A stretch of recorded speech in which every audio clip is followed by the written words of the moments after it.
Hello dear students, how are you? Hope you are doing good. ਅਸੀਂ chapter start ਕੀਤਾ ਸੀ ਕੱਲ alternating current AC। AC current ਨੂੰ ਅਸੀਂ ਡਿਫਾਈਨ ਕੀਤਾ ਸੀ ਕਿ ਵਟ ਇਜ਼ AC, ਕਿ ਕਰੰਟ ਜੋ ਵੇਰੀ ਕਰਦਾ ਹੈ ਵਿਦ ਸਾਈਨ ਕਰਵ ਜਾਂ ਕੌਸ ਕਰਵ, ਤੇ ਕਿਸ ਤਰ੍ਹਾਂ ਅਸੀਂ ਉਸ ਨੂੰ ਰਿਪਰੈਜ਼ੈਂਟ ਕਰਦੇ ਹਾਂ। ਦੇਖੋ ਕਿ ਇਸ ਸਾਈਡ ਤੇ ਓਮੇਗਾ टी ਪਲਾਟ ਕੀਤਾ ਸੀਗਾ ਤੇ on the y Axis I, ਤੇ ਇਸ ਤਰ੍ਹਾਂ ਦੀ ਕਰਵ ਸਾਡੇ ਕੋਲ ਬਣ ਰਹੀ ਸੀ। ਸਾਈਨ ਕਰਵ ਜੋ ਹੈ, ਜੋ ਇਹ ਵੈਲਿਊ ਹੈ, ਇਸ ਨੂੰ ਕਹਿੰਦੇ ਆ ਜੀ ਪੀਕ ਵੈਲਿਊ ਔਰ ਮੈਕਸਿਮਮ ਵੈਲਿਊ ਜਿਹੜੀ ਇਹ ਕਰੰਟ ਦੀ ਹੈ। ਕਰੰਟ ਇਨਕਰੀਜ਼ ਕਰਦਾ ਹੈ, ਫਿਰ ਡਿਕਰੀਜ਼ ਕਰਦਾ ਹੈ, ਫਿਰ ਆਪੋਜ਼ਿਟ ਡਾਇਰੈਕਸ਼ਨ ਦੇ ਵਿੱਚ ਫਲੋ ਕਰਦਾ ਹੈ, ਫਿਰ ਜ਼ੀਰੋ ਹੋ ਜਾਂਦਾ ਹੈ। ਤਾਂ ਇਹ ਇੱਕ ਸਾਈਕਲ ਹੈ। ਜਿਸ ਤਰ੍ਹਾਂ ਕਿ ਇਹ ਸਰਕਟ ਹੈ, ਰਜਿਸਟਰ ਹੈ, ਅਸੀਂ ਇਸ ਦੇ ਨਾਲ ਜੇ AC ਸੋਰਸ ਲਗਾਉਣਾ ਹੋਵੇ ਤਾਂ ਤੁਹਾਨੂੰ ਦੱਸਿਆ ਸੀ ਕਿਸ ਤਰ੍ਹਾਂ ਲਗਾਉਂਦੇ ਹਾਂ ਜੀ। ਇਸ ਤਰੀਕੇ ਦੇ ਨਾਲ ਅਸੀਂ AC ਸੋਰਸ ਨੂੰ ਰਿਪਰੈਜ਼ੈਂਟ ਕਰਦੇ ਹਾਂ ਕਿ ਇੱਕ ਵੇਵ ਰਿਪਰੈਜ਼ੈਂਟ ਕਰਦੇ ਹਾਂ ਕਿ ਵੇਰਿੰਗ ਕਰੰਟ ਹੈ, ਇਸ ਰਜਿਸਟਰ ਦੇ ਵਿੱਚੋਂ ਫਲੋ ਕਰ ਰਿਹਾ। ਠੀਕ ਹੈ, ਜੋ ਸੋਰਸ ਹੈ, ਜੋ EMF ਹੈ, ਉਹ ਅਸੀਂ E ਲਗਾਈ ਹੈ। ਤਾਂ ਜੋ ਕਰੰਟ I ਫਲੋ ਕਰ ਰਿਹਾ, I ਕਿਸ ਦੇ ਇਕੁਅਲ ਹੈ? I is equal to I0 sine omega t. ਠੀਕ ਹੈ ਜੀ। I ਨੂੰ ਕੀ ਕਿਹਾ ਜਾਂਦਾ ਹੈ? I ਨੂੰ ਕਿਹਾ ਜਾਂਦਾ ਹੈ ਜੀ ਇੰਸਟੈਂਟੇਨੀਅਸ ਵੈਲਿਊ। ਕਿਸੇ ਪਰਟੀਕੂਲਰ ਇੰਸਟੈਂਟ ਤੇ ਕਿੰਨੀ ਵੈਲਿਊ ਹੈ, ਕਿਉਂਕਿ ਇਹਦੀ ਵੈਲਿਊ ਤਾਂ ਚੇਂਜ ਕਰ ਰਹੀ ਹੈ ਨਾ। ਠੀਕ ਹੈ, I0 ਪੀਕ ਵੈਲਿਊ ਹੈ, ਓਮੇਗਾ ਇਸ ਦੀ ਐਂਗੂਲਰ ਫ੍ਰੀਕੁਐਂਸੀ ਹੈ, ਤੇ ਓਮੇਗਾ ਦਾ ਤੁਹਾਨੂੰ ਫ੍ਰੀਕੁਐਂਸੀ ਦੇ ਨਾਲ ਰਿਲੇਸ਼ਨ ਦੱਸਿਆ ਸੀ ਕਿ ਓਮੇਗਾ ਕਿਸ ਦੇ ਇਕੁਅਲ ਹੁੰਦਾ ਹੈ? ਤਾਂ omega is equal to 2 pi nu ਹੁੰਦਾ ਹੈ। ਠੀਕ ਹੈ ਜੀ। ਤਾਂ ਅੱਜ ਅਸੀਂ ਫਾਈਂਡ ਕਰਨੀ ਹੈ ਜੀ ਮੀਨ ਵੈਲਿਊ ਆਫ AC ਕਰੰਟ। ਮਤਲਬ ਜਦੋਂ ਕੋਈ ਚੀਜ਼ ਚੇਂਜ ਕਰ ਰਹੀ ਹੁੰਦੀ ਹੈ ਤਾਂ ਉਹਦੀ ਮੀਨ ਵੈਲਿਊ ਜਾਂ ਐਵਰੇਜ ਵੈਲਿਊ ਬਹੁਤ ਇੰਪੋਰਟੈਂਟ ਹੁੰਦੀ ਹੈ। ਦੇਖੋ ਇਹਦੇ ਵਿੱਚ ਇਸ ਫਸਟ ਹਾਫ ਸਾਈਕਲ ਦੇ ਵਿੱਚ ਜਿੰਨੀਆਂ ਪੋਜ਼ਿਟਿਵ ਵੈਲਿਊਜ਼ ਹੈ ਉਨੀਆਂ ਇਸ ਦੇ ਵਿੱਚ ਨੈਗੇਟਿਵ ਵੈਲਿਊਜ਼ ਹੈ। ਹੁਣ ਮੀਨ ਫਾਈਂਡ ਕਰਨ ਲਈ ਕੀ ਕਰਦੇ ਹਾਂ? ਅਸੀਂ ਸਾਰੀਆਂ ਵੈਲਿਊਜ਼ ਦਾ ਟੋਟਲ ਕਰਦੇ ਹਾਂ, ਤੇ ਜੇ ਅਸੀਂ ਇਸ ਦਾ ਟੋਟਲ ਕਰਾਂਗੇ ਤਾਂ ਟੋਟਲ ਤਾਂ 0 ਹੋ ਜਾਏਗਾ, ਤੇ ਉਸ ਨੂੰ ਜਿੰਨੀਆਂ ਨੰਬਰ ਆਫ ਵੈਲਿਊਜ਼ ਉਹਦੇ ਨਾਲ ਡਿਵਾਈਡ ਕਰਾਂਗੇ, ਕਿਉਂਕਿ ਮੀਨ ਫਾਈਂਡ ਕਰਨ ਦਾ ਇਹੀ ਮੈਥਡ ਹੁੰਦਾ ਹੈ ਕਿ ਸਾਰੀਆਂ ਵੈਲਿਊਜ਼ ਦਾ ਟੋਟਲ ਕਰੋ ਤੇ ਉਸ ਨੂੰ ਜਿੰਨਾ ਨੰਬਰ ਆਫ ਵੈਲਿਊਜ਼ ਹੈ ਉਹਦੇ ਨਾਲ ਡਿਵਾਈਡ ਕਰ ਦਿਓ, ਤਾਂ ਇਸ ਦੀ ਮੀਨ ਵੈਲਿਊ ਕੀ ਆ ਜਾਏਗੀ? 0।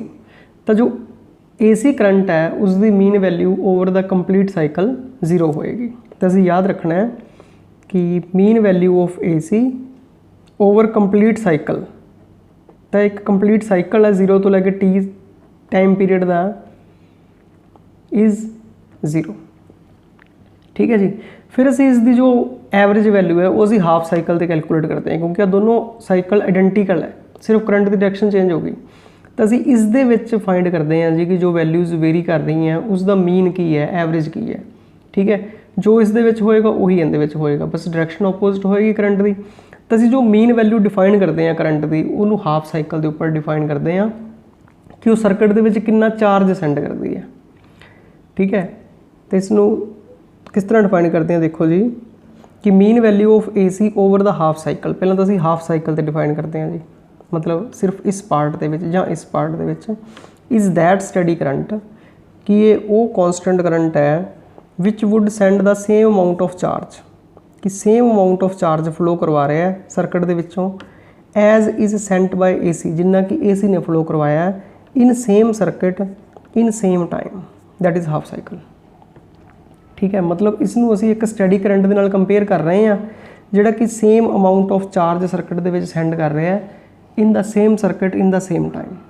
ਠੀਕ ਹੈ, ਤਾਂ ਪਹਿਲਾਂ ਅਸੀਂ ਇਹ ਦੇਖਣਾ ਹੈ ਕਿ ਇਸ ਹਾਫ ਸਾਈਕਲ ਦੇ ਵਿੱਚ ਸਰਕਟ ਦੇ ਵਿੱਚ ਕਿੰਨਾ ਚਾਰਜ ਫਲੋ ਕੀਤਾ। ਠੀਕ ਹੈ, ਤਾਂ ਅਸੀਂ ਕਰੰਟ ਅਜ਼ਿਊਮ ਕਰ ਰਹੇ ਹਾਂ ਕਿ AC current is given by I is equal to I0 sine omega t. ਹੁਣ ਕਿਉਂਕਿ ਕਰੰਟ ਤਾਂ ਵੇਰੀ ਕਰ ਰਿਹਾ ਹੈ, ਜਦੋਂ ਇਹ ਸਰਕਟ ਦੇ ਵਿੱਚ ਚਾਰਜ ਫਲੋ ਕਰਵਾ ਰਿਹਾ ਹੈ ਤਾਂ ਚਾਰਜ ਕਿਸ ਦੇ ਇਕੁਅਲ ਹੁੰਦਾ ਹੈ? ਤਾਂ ਚਾਰਜ ਹੁੰਦਾ ਜੀ ਕਰੰਟ ਇਨਟੂ ਟਾਈਮ। ਤਾਂ ਅਸੀਂ ਸਮਾਲ ਅਮਾਊਂਟ ਆਫ ਕਰੰਟ ਲੈ ਕੇ ਚੱਲਦੇ ਹਾਂ, ਕਿਉਂਕਿ I is equal to dq over dt ਹੁੰਦਾ ਹੈ। ਠੀਕ ਹੈ, ਤਾਂ dq ਕਿਸ ਦੇ ਇਕੁਅਲ ਹੋਏਗਾ? I dt। ਠੀਕ ਹੈ, ਤਾਂ dq is equal to I dt। ਤਾਂ ਅਸੀਂ I ਦੀ ਵੈਲਿਊ ਪੁੱਟ ਕਰ ਦਿੰਦੇ ਹਾਂ, small amount of charge in small amount of time, ਤੇ ਹੋ ਜਾਏਗਾ ਜੀ I0 sine omega T dt। But ਅਸੀਂ dt ਟਾਈਮ ਦੇ ਵਿੱਚ ਨਹੀਂ ਫਾਈਂਡ ਕਰਨਾ, ਅਸੀਂ ਫਾਈਂਡ ਕਰਨਾ ਹੈ ਜੀ ਜੇ ਆ ਪੂਰਾ ਸਾਈਕਲ ਹੈ 0 ਤੋਂ ਲੈ ਕੇ T ਦਾ, ਤਾਂ 0 ਤੋਂ ਲੈ ਕੇ T/2 ਤੱਕ ਕਿੰਨਾ ਚਾਰਜ ਫਲੋ ਕੀਤਾ। ਤਾਂ ਅਸੀਂ ਇਸ ਨੂੰ ਇੰਟੀਗ੍ਰੇਟ ਕਰਾਂਗੇ both sides, integrate both sides. देखो इंटीग्रेट करके डी क्यू का तो क्यू बन जाएगा जी टोटल चार्ज जिन्ना हाफ साइकिल के सेंट होया is equal to I not sine omega T D T कितों लैके कितों तक जी 0 तो लैके t/2 तक। देखो कल असी 0 तो लैके t तक की इंटीग्रेशन की सी, जिस तरह 0 तो लैके t तक की सी ना, देखो सिर्फ लिमिट चेंज हुई है बाकी सारा सेम है।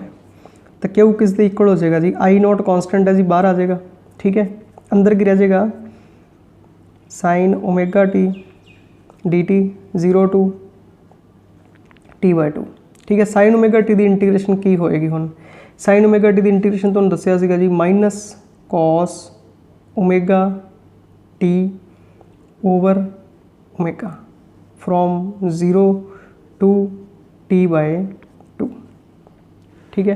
तो इसनूं असीं इस तरह लिख लैंदे जी माइनस का साइन भी आउटसाइड लिख लैंदे आई नॉट ओमेगा, ठीक है। कॉस ओमेगा टी दे विच असीं लिमिट्स पुट करते हैं तो कॉस ओमेगा टी इस दी लिमिट्स 0 to t/2, ठीक है। देखो जी तो minus I not over omega cos omega T, cos पहला ओमेगा की वैल्यू पुट करो, ओमेगा की वैल्यू होंगी 2π/t तो 2π/t तो लिमिट की है टी की value t/2 minus cos 2π/t into 0। तो असीं टी की जगह पर पहला t/2 पुट करता फिर टी की जगह पर 0 पुट करता। तो देखो ये बन गया इत्थे तो कॉस 0 हो गया जी, कॉस 0 1 होंदा है, इत्थे टी नाल टी कैंसल हो गया, 2 नाल 2 कैंसल हो गया, कॉस पाई माइनस 1 होंदा है तो बन गया जी minus I not by omega cos pi is -1 and cos zero is -1 तो -2 हो गया जी। तो इसनूं असीं लिख लांगे माइनस माइनस प्लस हो जाएगा तो 2 आई नॉट ओवर ओमेगा, ठीक है। इस ओमेगा की भी वैल्यू पुट कर दो जी, देखो तो बन जाएगा जी 2 आई नॉट ओमेगा की वैल्यू होंगी 2π/t तो टी ऊपर चला जाएगा, ठीक है। इसका आंसर आ जाएगा जी आई नॉट टी ओवर पाई। तो इन्ना चार्ज जोड़ा है वो AC सेंड कर रहा है सर्किट दे विच किन्ने टाइम च t/2 टाइम च, ठीक है। हुण असीं देखना है कि किहड़ा स्टडी करंट इन्ना ही चार्ज सेंड करता है, ठीक है। तो उसनूं असीं अज्यूम कर लैंदे आ consider IM is mean value of AC, ठीक है जी, जिहड़ी कि सेम चार्ज फ्लो करवाती है circuit they which in the same time. तो कितना चार्ज फ्लो करेगा जी क्यू किस दे इक्वल हो जाएगा जी करंट, क्योंकि तो स्टडी करंट है ना जी, इतना चार्ज सीधा ही आ जाएगा। Current is equal to charge into time, time कितना जी t/2, गिव इट नंबर 2, ठीक है जी। तो ये AC ने फ्लो करवाया जी, ये स्टडी वैल्यू है, तो दोनों को कंपेयर कर दो जी फ्रॉम 1 and 2।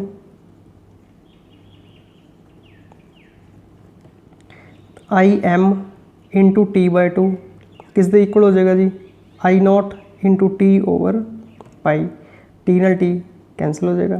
तो IM की वैल्यू कितनी आ जाएगी मीन वैल्यू IM हो जाएगा जी 2 आई नॉट ओवर पाई, इन्नी वैल्यू हो जाएगी जी, ठीक है। इसनों नंबर दे दो जी 3। इसनों असीं कहने हैं जी मीन वैल्यू और एवरेज वैल्यू, ठीक है, एक ही गल है, मीन वैल्यू कह लो या एवरेज वैल्यू कह लो। तो हुण 2 आई नॉट ओवर पाई मतलब आई नॉट दे नाल इसनूं कंपेयर करिए कि मीन वैल्यू कित्थे जे लाई करेगी। तो देखो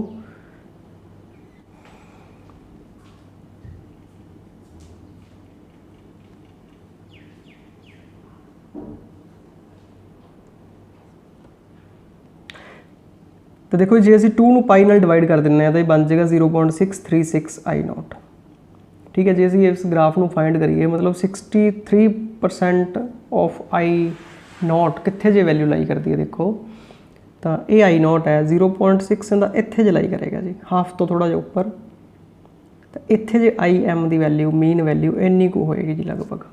तो जिस तरह असी ये वैल्यू फाइंड की है तो याद रखना जी तुसीं कि असी इस चार्ज तो फाइंड कर रहे हैं कि कितना चार्ज सेंड कर रही है, ठीक है। असी डिफाइन किया, देखो दोबारा देखो डेफिनेशन इस दी कि mean value of AC over the half cycle is that steady current which would send the same amount of charge as is sent by AC in the same circuit in the same time।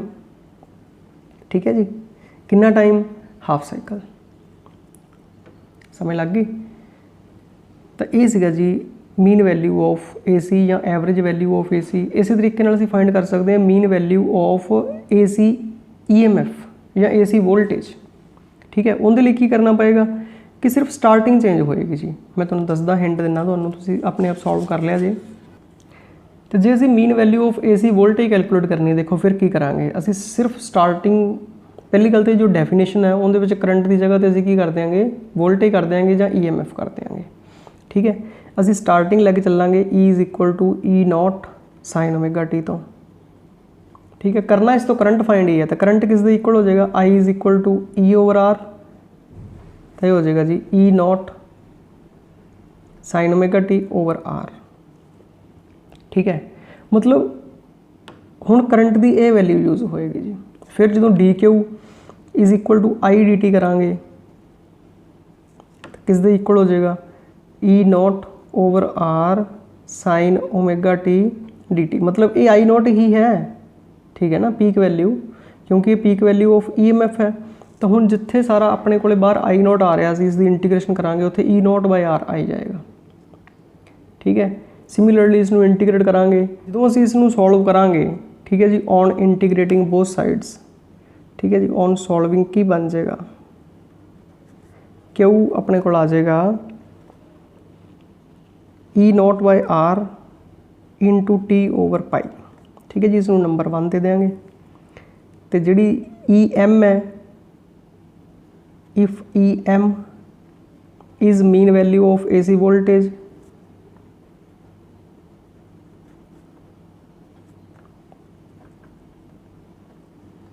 ठीक है, तो Q किस दे equal हो जाएगा, EM over R into T/2। Give it number 2। जो 1 तो 2 नूं कंपेयर करोगे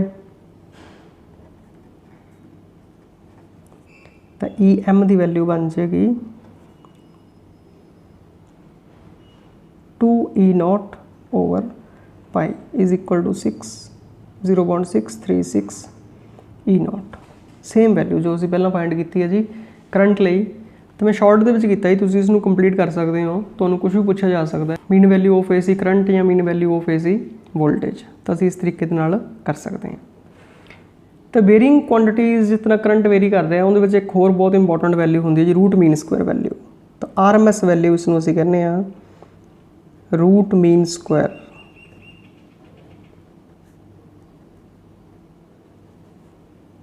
ठीक है, RMS value of AC current.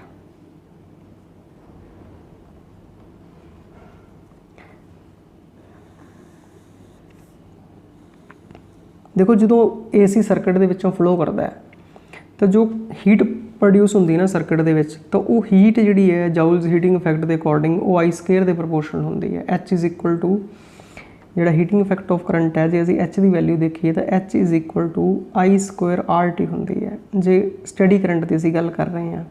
But AC दे विच भी जो हीट है वो स्क्वायर के प्रपोर्शनल ही होंदी है।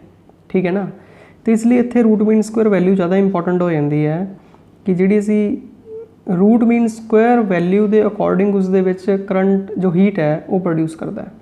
ठीक है, तो जिवें असीं पिछले टॉपिक दे विच चार्ज की गल कीती सी ना कि मीन वैल्यू चार्ज नाल रिलेटेड है, इस तरीके नाल रूट मीन स्क्वायर वैल्यू जिहड़ी है वो सर्किट दे विच हीट नाल रिलेटेड है कि कितनी हीट प्रोड्यूस हो रही है।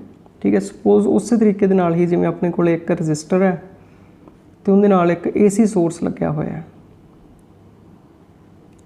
तो AC सोर्स की कर रहा है जी, जो इहदे विचों करंट फ्लो करवांदा है, तो इस दे विच I करंट फ्लो कर रहा है इस रजिस्टर दे विच।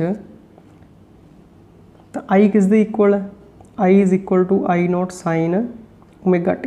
तो जिहड़ी इहदे विच हीट प्रोड्यूस होएगी वो I स्केयर के प्रपोर्शनल होएगी। है कि इत्थे जिहड़ी रूट मीन स्क्वायर वैल्यू है वो फुल साइकिल ते डिफाइन करते हैं कि करंट भावें इस डायरैक्शन दे विच फ्लो करे या इस डायरैक्शन दे विच फ्लो करे, इस रजिस्टर दे विचों करंट फ्लो कर रहा है, तो दोनों डायरैक्शनस दे विच सेम हीट प्रोड्यूस हो रही है।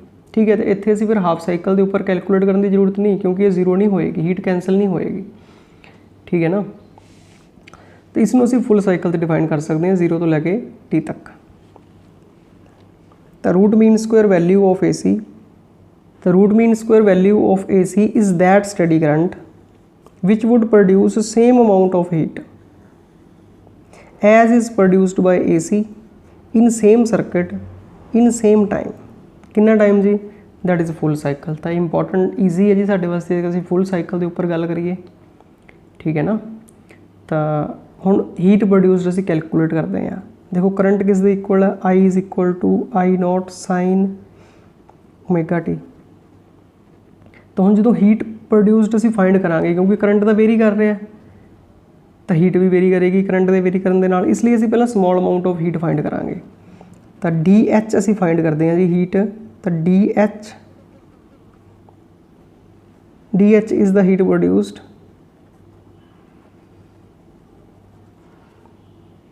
in resistor R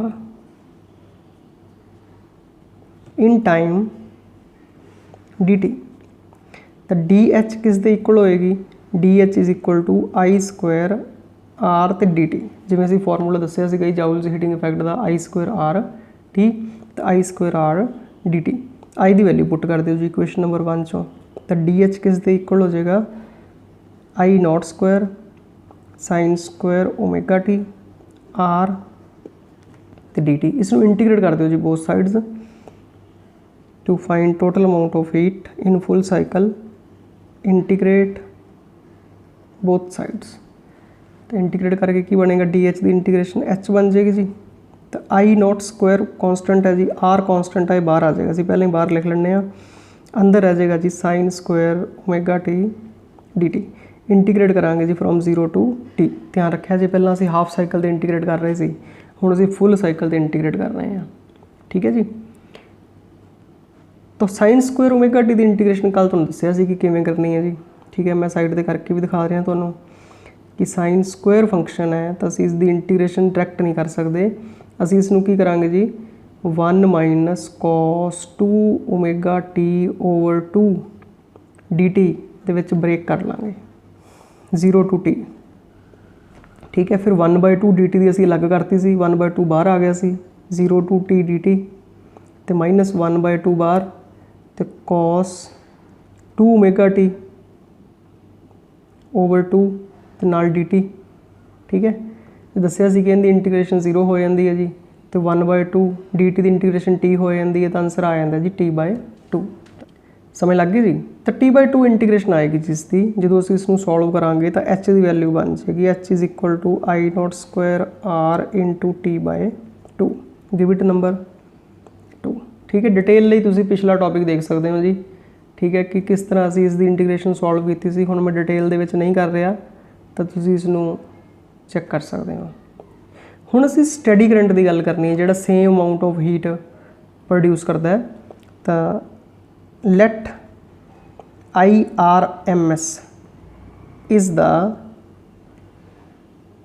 steady current which would produce same amount of heat in the same circuit, ठीक है। तो फिर H किस दे इक्वल बन जाएगी? Heat produced IRMS the square into R into T। T time they which heat produce हो रही, क्योंकि तो स्टडी करंट ही है ना, तो डायरैक्ट इस फॉर्मूले नाल सॉल्व करना है। क्योंकि AC सी वेरिंग सी, इस करके पहला असीं small amount of heat find की, फिर उसनूं इंटीग्रेट करके टोटल 0 तो लैके T तक की हीट फाइंड की, ठीक है। हुण की करो जी 2 तो 3 नूं कंपेयर कर दिओ, देखो की बनता है। तो फ्रॉम 2 and 3 की हो जाएगा जी IRMS square into R into T किस दे इक्वल हो जाएगा? I0 square into R into t/2, ठीक है जी। तो R दे नाल R कैंसल हो जाएगा, T दे नाल T कैंसल हो जाएगा। तो IRMS स्क्वायर किस दे इक्वल हो जाएगा? Is equal to I0 over 2। तो IRMS असीं फाइंड करनी है जी वैल्यू, तो हो जाएगी I0 ओवर √2, ठीक है। यहाँ इसनूं असीं लिख सकते हैं जो 1/√2 सॉल्व करांगे 0.707 I0, तो वो वैल्यू है जी कि same amount of heat produce कर रही है सर्किट के वैल्यू बहुत ज़्यादा इंपॉर्टेंट है जी। ठीक है, जे असी उस तरीके दे नाल करव ड्रॉ करिए जी कि पहला असी कीती सी कि ये पीक वैल्यू है, असी शो कीती सी इत्थे कि ये पीक वैल्यू है आई नॉट, तो 0.707 मतलब 70% जी इत्थे मीन वैल्यू तो थोड़ा जिहा उपर, तो ये आई RMS है। समझ लग गई, इत्थे जी आई मीन है।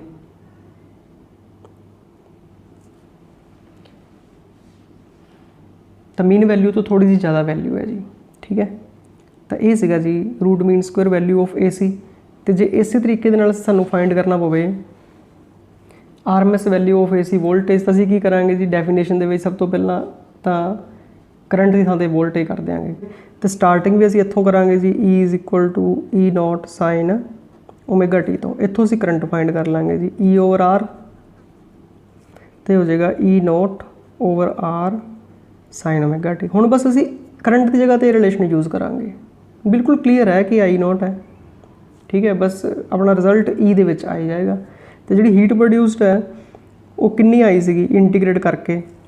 ठीक है, हीट प्रोड्यूस्ड असी फाइंड की सी, तो हीट प्रोड्यूस्ड आ जाएगी जी E0/R दा स्क्वायर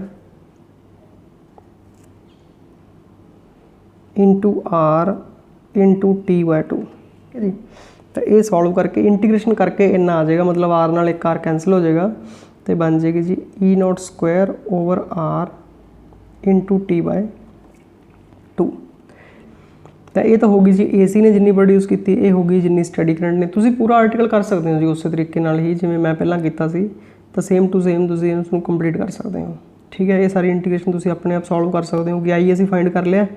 आई तो असीं की फाइंड करांगे, आई तो असीं DH फाइंड करांगे जी। DH किस दे इक्वल हुंदा, DH हुंदा जी I² R dt। इत्थे आई दी वैल्यू पुट कर देंगे। ठीक है, फिर उसनूं इंटीग्रेट कर देंगे, तो इंटीग्रेट करके इन्ना बन जाएगा। समझ लग गई गल।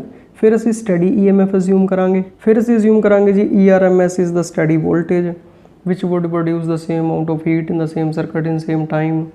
तो फिर असीं उस दे अकॉर्डिंग हीट फाइंड कर लांगे, फिर दोनों कंपेयर कर लांगे, फिर अपने को आंसर आ जाएगा जी। ठीक है, तो इस मैथड दे नाल असीं इसनूं सॉल्व कर सकते हैं। ठीक है, एक छोटा जिहा टॉपिक तुहानूं होर समझाना जी मैं, यही रूट मीन स्क्वायर दे नाल रिलेटेड है कि असीं रूट मीन स्क्वायर नूं हीट तो फाइंड किया, but actual they which route mean square की डेफिनेशन की है। ठीक है, RMS वैल्यू की हुंदी है जी, जे असीं समझना होवे तो रूट मीन स्क्वायर वैल्यू, तो देखो I = I0 sin ω/t है। रूट मीन स्क्वायर वैल्यू तो होंदा कि पहला स्क्वायर करना है, फिर मीन करना है, फिर रूट लेना है। तो असीं देखो इसनूं पहला की करते हैं, पहला इसका स्क्वायर कर देंगे हैं।